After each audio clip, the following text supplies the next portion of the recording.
Greetings, brothers and sisters. A quick introduction.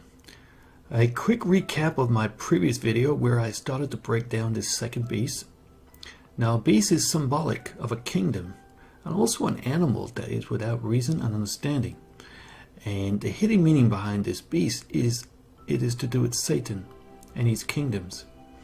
I also revealed who these two horns are and who they represent. And these are the nations, or the kingdoms of Britain and America. And you may ask, why these two? Well, observe that these two leading nations have shaped our world and are directly connected with the nation of Israel. They were also the nations that were foretold to enforce the mark of the beast. Now, they were also symbolized to make up the eighth head, and this is the beast itself, and this goes all the way back to Babylon. And I'm referring to the lion and the eagle. Now, the symbology of these two nations cannot be underestimated. Consider a lion is a territorial animal, just like the nature of this kingdom, which controlled most of the world through conquest, a colonial beast. And America, the eagle, symbolizing supremacy of the skies. Interesting when you think of America with its superiority in its military in these times. Now notice that these kingdoms are symbolized by beasts, as the prophecy foretold, and this is the second beast power, which would be the final ruling powers at the end of the age. And I'm talking of Pisces here, the 12th sign. Consider also that both America and Britain both supported this war on terror to bring about the new order of the ages. It was these two nations who were the catalyst behind perpetrating this lie that would usher in the end times and bring about the mark of the beast. Now also I will talk and cover about, discuss why these two beasts give power, these two nations give power onto the first beast. And we saw this was the papacy. And we see that the deadly wound that it received was healed. And this is this lamb-like power that the prophecy foretold. Now consider from AD 606 and into the middle of the 19th century that this power is estimated by credible historians that more than 50 million of the human family have been slaughtered for the crime of heresy, exactly as foretold by the word of Elohim. We're told in Revelations chapter 18 verse 24, in her was found the blood of the prophets and of Elohim's set apart people, of all who have been slaughtered on the earth. Now also in this video I will illustrate the meaning of the words that these two spoke like a dragon. And I'm referring to Revelations chapter 13 verse 11. Then I saw a second beast coming out of the earth. It had two horns like a lamb, but it spoke like a dragon. And we know that the dragon is the serpent, and it is Satan, because you see they're all Satan's kingdoms. Before we begin, let me explain something. Many years ago, during my awakening, this was around the year 2008, I remember asking the Creator, how does Satan run this world? You see, I understood from reading from the Word of Truth in Luke chapter 4. And this was when Yeshua was taken by the Ruach into the wilderness, a place that is symbolic, meaning difficult to live and survive without trusting in the Most High, a place of testing. You see, the wilderness foreshadows when the Israelites were taken out of bondage in Egypt and were brought into the wilderness to be tested to see if they keep the Father's commandments. We observed that while they were in Egypt, they served other Elohim. Now this has a deeper meaning we'll go into a bit later. Likewise, we see this same pattern when Yeshua was being tempted by the serpent to transgress the commandments of the Creator. We are told that Yeshua is the new Adam. Now this is spoken of in 1 Corinthians chapter 15 verses 45 to 48. You see, what is amazing here is that the serpent tried to get Yeshua to transgress the Father's words, but we see that Yeshua acted in wisdom and also in his responses to the serpent. The serpent has the power to give the kingdoms to anyone who is willing to transgress the Father's commandments. Now this is discussed in Luke chapter 4 verse 5, and we read, "And the devil took him up and showed him all the kingdoms of the world in a moment of time. And he said to him, To you I will give all this authority and their glory, for it has been delivered to me. And I will give it to whom I will. If you then will worship me, will bow down and serve me, it will be yours." And Yeshua answered him, "It is written, you shall worship Jehovah your Elohim, and him only shall you serve."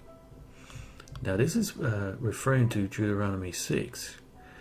Verse 13, it says, "Fear Jehovah your Elohim, serve him only, and take your oaths in his name.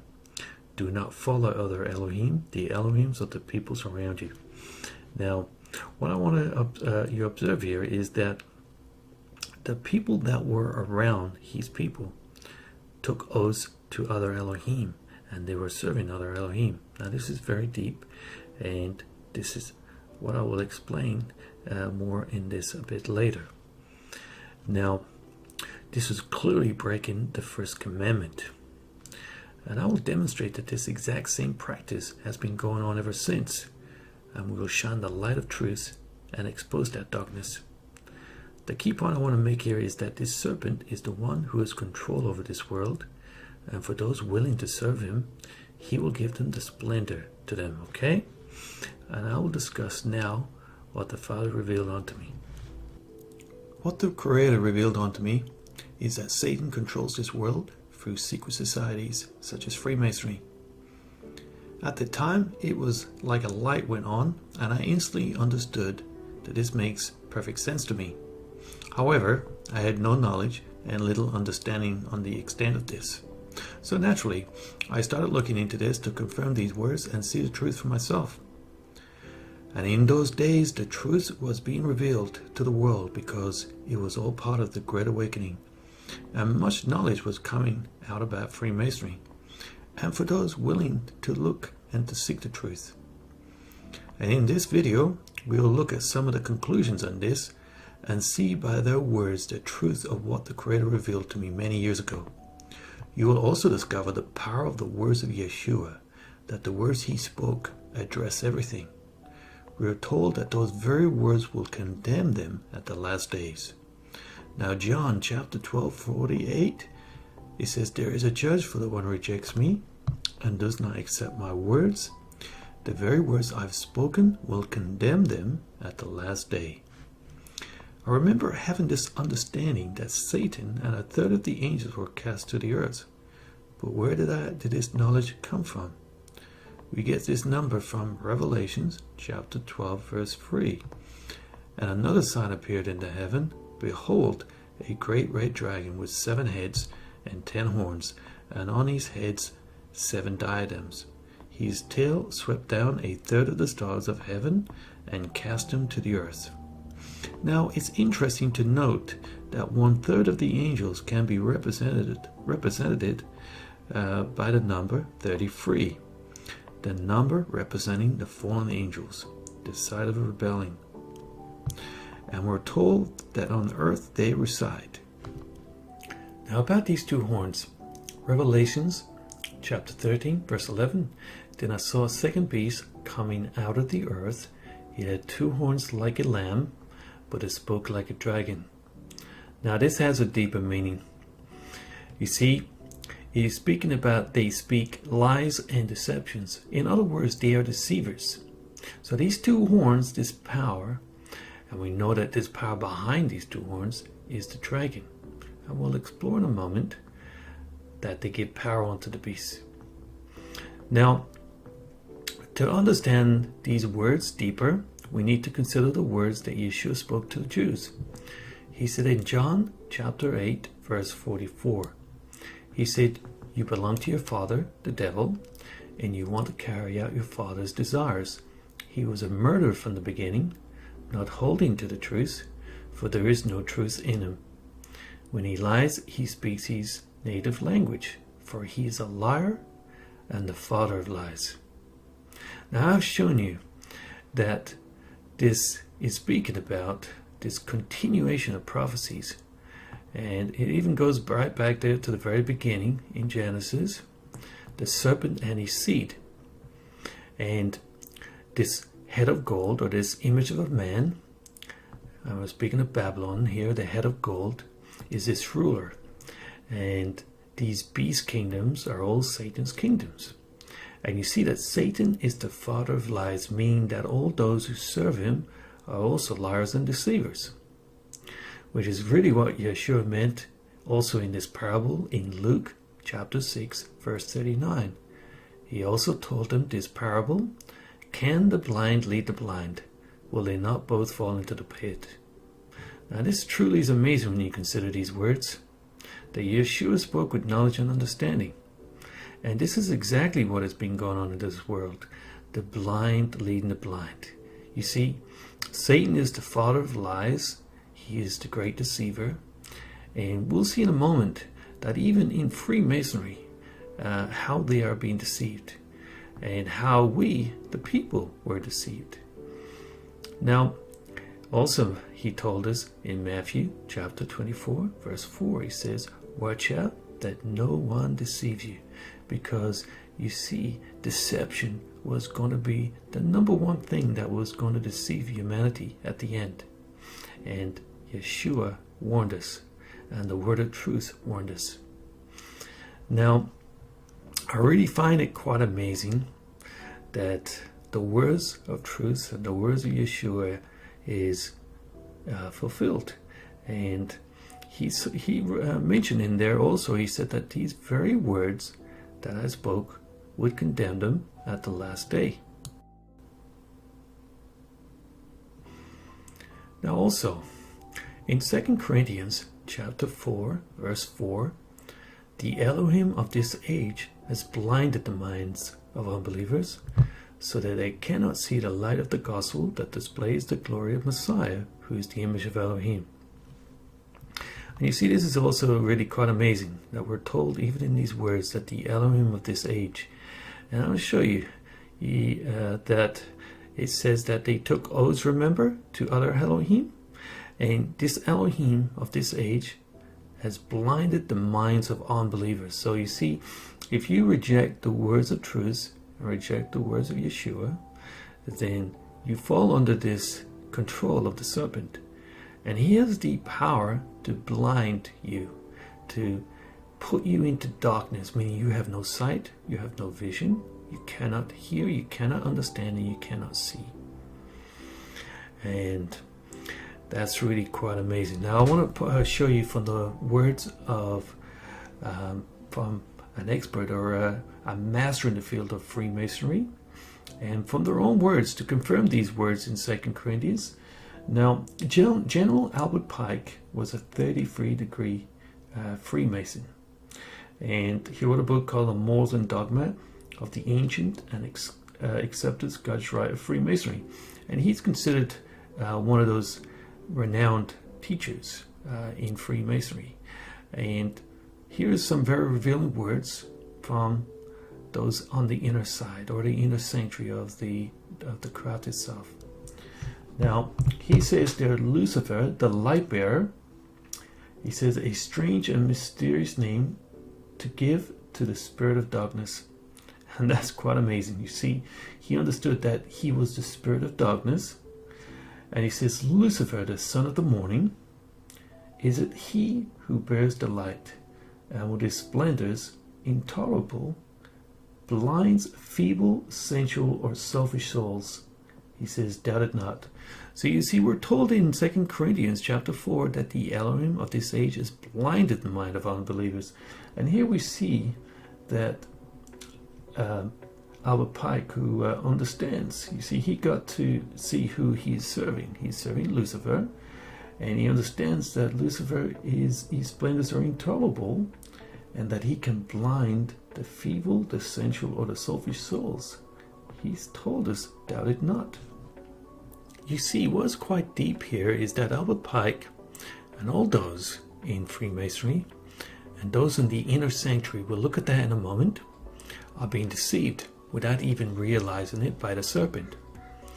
Now he understands that Lucifer is the spirit of darkness, but he points out that he is the light bearer.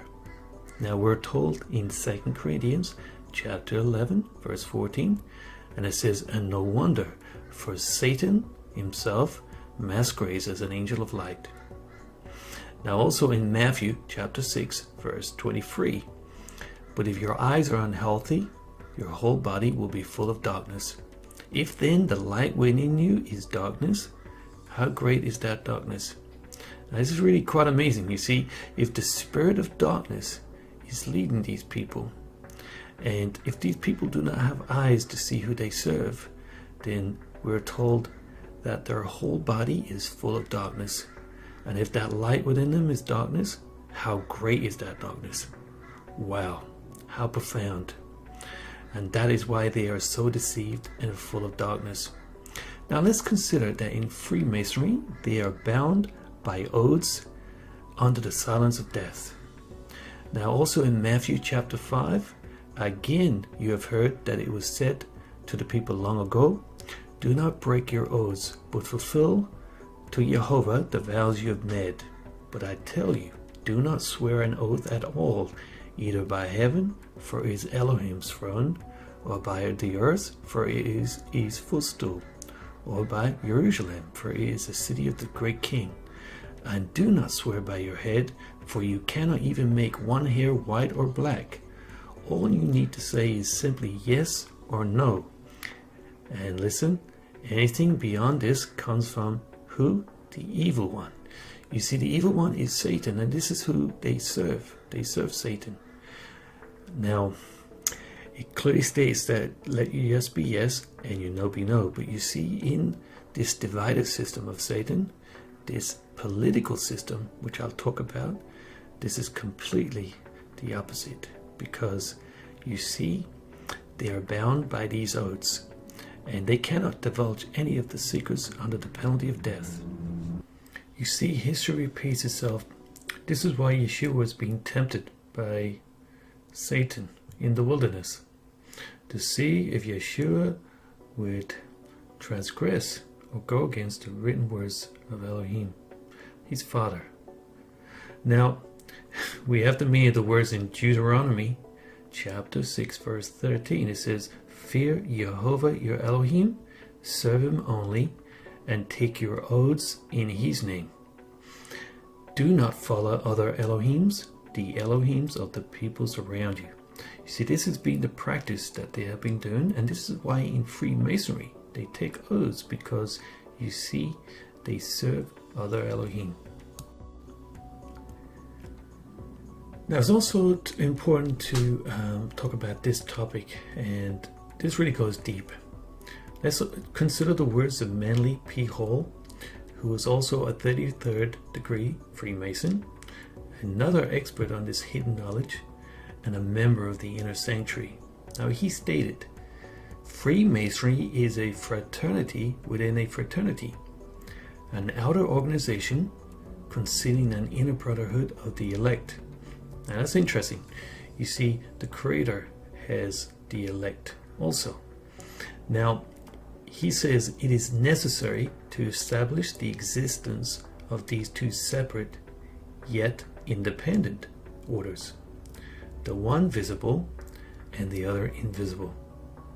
Now, he tells us the visible society is a splendid camaraderie of free and accepted men enjoined to devote themselves to ethical, educational, fraternal, patriotic, and humanitarian concerns. Now, I want you to consider that so many people are members of Freemasonry.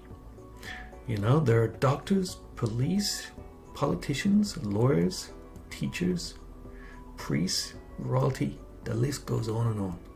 Many people have taken these oaths and are members of the society, even Christians. And even though it is clearly spoken within the word of truth, which Yeshua said, these very words I'll condemn at the last day if they break them. Now, this is this visible society, okay, that many people go in there with good intentions. But you see, it's this other society which we'll read now, And this is what it says: the invisible society is a secret and most august fraternity, whose members are dedicated to the service of the mysterious arcanum, or the arcandrum. And this is basically talking about the secret or the mystery. Now, isn't that quite amazing? It talks about the secret of the mystery. And this really goes also back into the prophecies written about the beast kingdom in Daniel, that are a continuation of the beast system, right down to the mark of the beast. Now, that's truly quite amazing. Now, we're also told that in each generation, only a few are accepted into the inner sanctuary of the work.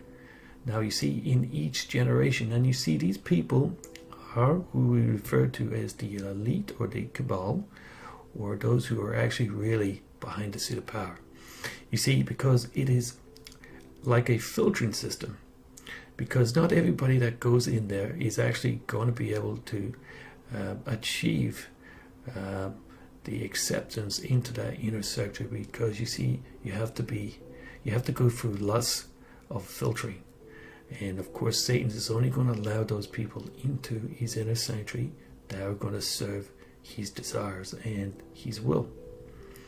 Now, so basically, in other words, it's only this group of elites within the society learn those real secrets, that the mysteries, and that Satan is the real power behind the throne, and it is them who they serve. Now, here's another very important topic to discuss, and it is the power of deception and the influence of just one man. And I want to refer Roger Monod, and if you haven't heard of him, he wrote a book called A Trip into the Supernatural, where he describes after World War II he was invited into a secret society of Satan worshippers. Now, while he was in there, he was told by the high priest about some very important information regarding the theory of evolution. And the high priest describes before the 18th century that Satan, through study of Bible prophecy, understood and came to the conclusion that Daniel 12:4 was about to be fulfilled, and that an industrial revolution would begin, and we would see these tremendous achievements in industrial and technological advancements. Now, we are entering the fourth industrial revolution.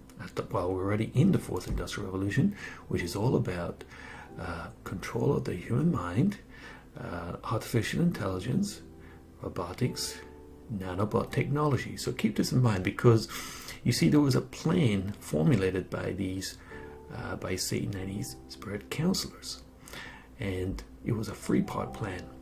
And it was to take complete control of the human mind throughout this period of change that would soon come upon the world. Now, the first part of this plan was to convince the world that he and his angels, including demons, did not exist. Even though we see that Yeshua drove many demons and gave power onto his apostles to drive demons out of people. So it's interesting that part of that plan was to convince that he and his angels do not exist. What a great strategy. Now, also a second part of that was to gain control of people's minds through hypnotism. And he personally taught a German doctor called Franz Mesmer, who's very famous behind this hypnotism. Now, the third part of this plan was to destroy the credibility of the word of truth. And this was to be accomplished through the indoctrination or the introduction of the theory of evolution. And apparently Charles Darwin and Thomas Huxley were chosen personally by Satan to systematize and to popularize this doctrine. And it's also recorded that both of these two were hypnotized as children. So they were perfect candidates for this indoctrination, but also to be used by Satan to bring about his objectives.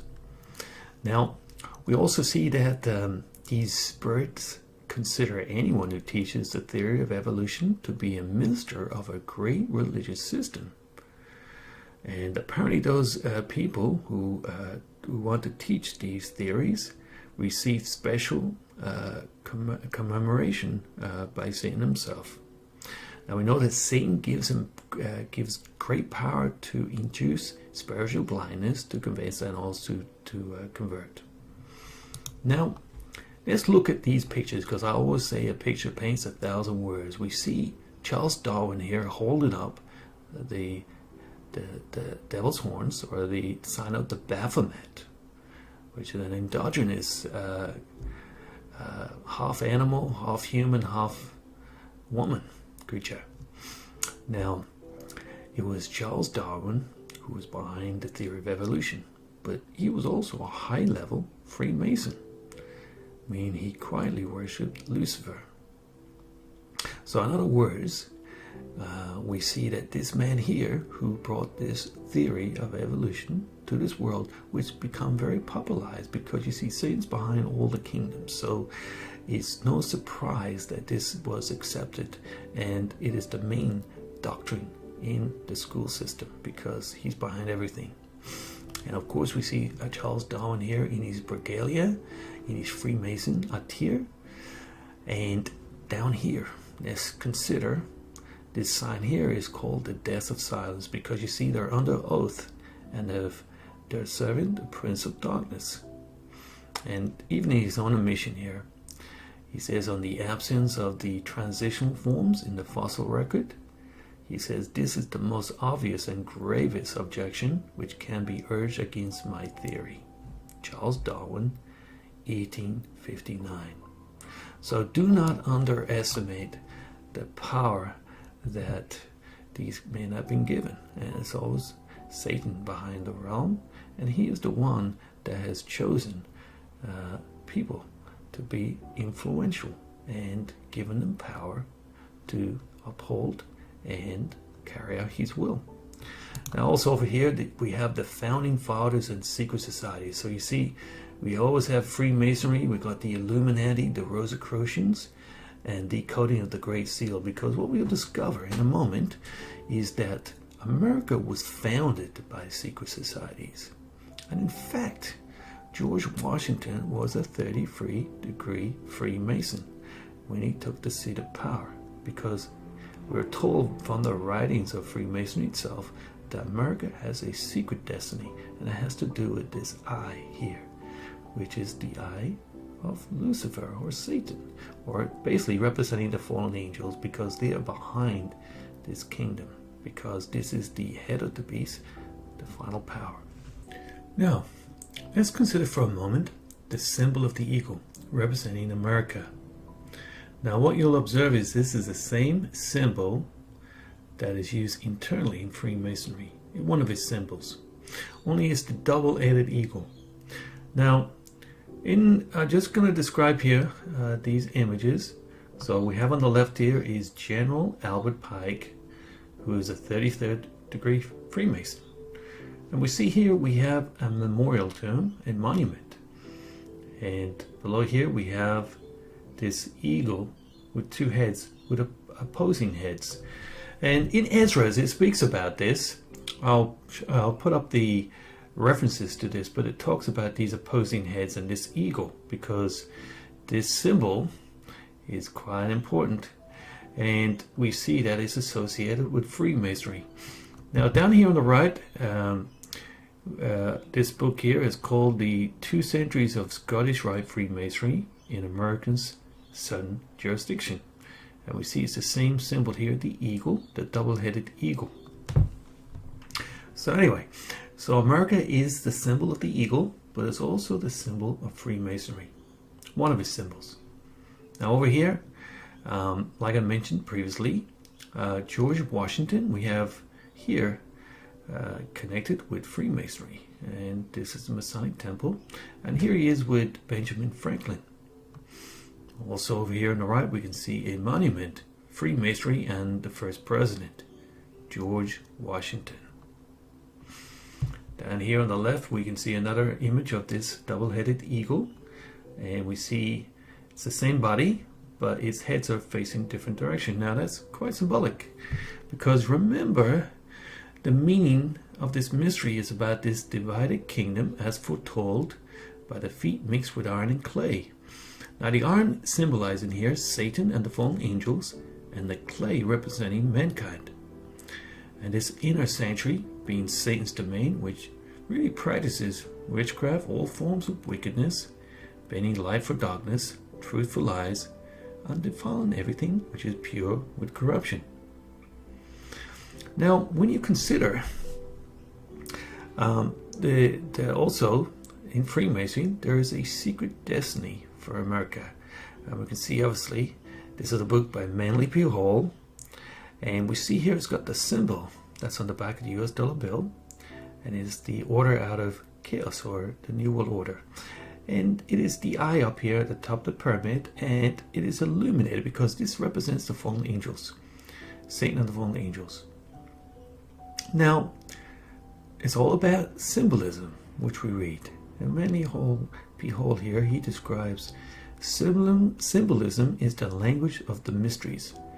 By symbols, men have ever sought to communicate to each other those thoughts which transcend the limitations of language. So you see, everything is symbolic, and it has much deeper meaning. And this is why in Freemasonry it is all based on symbology, and these symbols are everywhere. Now, talking about this divided kingdom, and we think about this political system that has been governing in America, Britain, and all around the world. You see, it is this illusion of left versus right, you see, or the Republicans versus the Democrats, because you see, it's nothing more than a show, a devices system to divide and conquer. And it is to give you, the people, the illusion of freedom and choice. You see, it's always the same agenda to bring about the order of the ages. You see, they all serve the same head of the beast, the serpent, who is the great deceiver. And no wonder we're told in 2 Timothy chapter 2, verse 26, that they will come to their senses and escape from the trap of the devil, who has taken them captive to do his will. What you'll discover is that humanity has been breaking the first commandment, which states in Exodus chapter 20, and Elohim spoke all these words, I am Jehovah your Elohim, who brought you out of Egypt, out of the land of slavery. You shall have no other Elohim before me. Now history repeats itself. You see, they were enslaved because they served other Elohim. And the Creator brought them out from this and gave them his ways, which would set them free. But you see, humanity has rejected his ways and have not listened to his wisdom, and instead it fell under the curses and judgments of Elohim. You see, the serpent was cursed from the very beginning, meaning anyone who serves and follows him falls under those curses. You see, these governments have deceived humanity into serving other Elohim. You see, no leader gets accepted or gets elected or appointed unless he is being chosen by Satan. Now also you see the meaning of the blind leading the blind. Meaning these leaders are blinded by the serpent and are leading the blind into the pit. You see, it is Satan who blinds the minds of unbelievers so they cannot see the light of the glory, which is Messiah, who is the image of Elohim. And that's why Yeshua came to set the captives free. And he said in Matthew chapter 11 verse 5, he says, the blind receive sight, the lame walk, those who have leprosy are cleansed, the deaf hear, the dead are raised, and the good news is proclaimed to the poor. What a beautiful words by our Master Yeshua. And in John chapter 8 verse 12, he says, I am the light of the world. Whoever follows me will not walk in darkness, but will have the light of life. You see, the prince of this world is called the prince of darkness. And everything is about that darkness. And he's saying, if that light in you is darkness, then how great is that darkness? But you see, Yeshua has come to shine that light of truth, to bring life and to restore and to give people eyesight to be able to see the truth, and to give them the ears so they can hear the truth, so that they can learn the way of life. We're going to get to see the amazing wisdom of Elohim. Now, we're told there is no other name by which mankind may be saved. And this name here is the name Yeshua. So we got a Yod, a Shin, a Vav, and an Ayin. And it's pronounced Yeshua. Now, everything is always deeper. And I want to see that in Hebrew, each letter has a deeper meaning. And we see this Yod here means to a hand. This Shin, which means to destroy. A Vav, which means secure or establish. And of course we got the Ayin, which means an eye. So in other words, it can be read Yeshua, the hand that destroys the establishment of the eye. Now we're talking about this eye that has been established. And of course it is the beast kingdoms, and it's always been about Satan's rule and dominion. And we see the top of the apex of the pyramid, the world control system. We have the illumination, and we have this eye, and it represents Satan or Lucifer. So we see that even from the beginning, as he promised that Yeshua would crush his head, but you would touch his heel. So we see that Yeshua is the one who will destroy the establishment of the eye. Now it should also be noted that in Freemasonry, the inner sanctum, it really is a satanic or Satan of disguise. So when you understand that it's Satan who's behind all of this, then it is no surprise, because we're told there is no other name by which man may be saved. So you see, Yeshua is powerful. Thanks for watching. In my next video, I will conclude on these prophecies concerning the second beast. You will discover that 2,000 years ago, our Creator, for His Son, the King of Kings, Yeshua, foretold us ahead of time the things that were to come. This message was encoded and sealed until the time of the end, to ensure that nobody could alter its destiny and its outcome. We are told by His word ahead of time the precise powers that would be behind and enforce the mark of the beast. You will also discover who this man that has this number 666. And we're told in 2 Thessalonians 2:4, he will oppose and will exalt himself. You will be amazed that these prophecies were about the past, the present, and the future. You see, now the future has become a present, and these events are unfolding before our very eyes. We will let the word of truth reveal this, and you will be amazed at the wisdom of Elohim.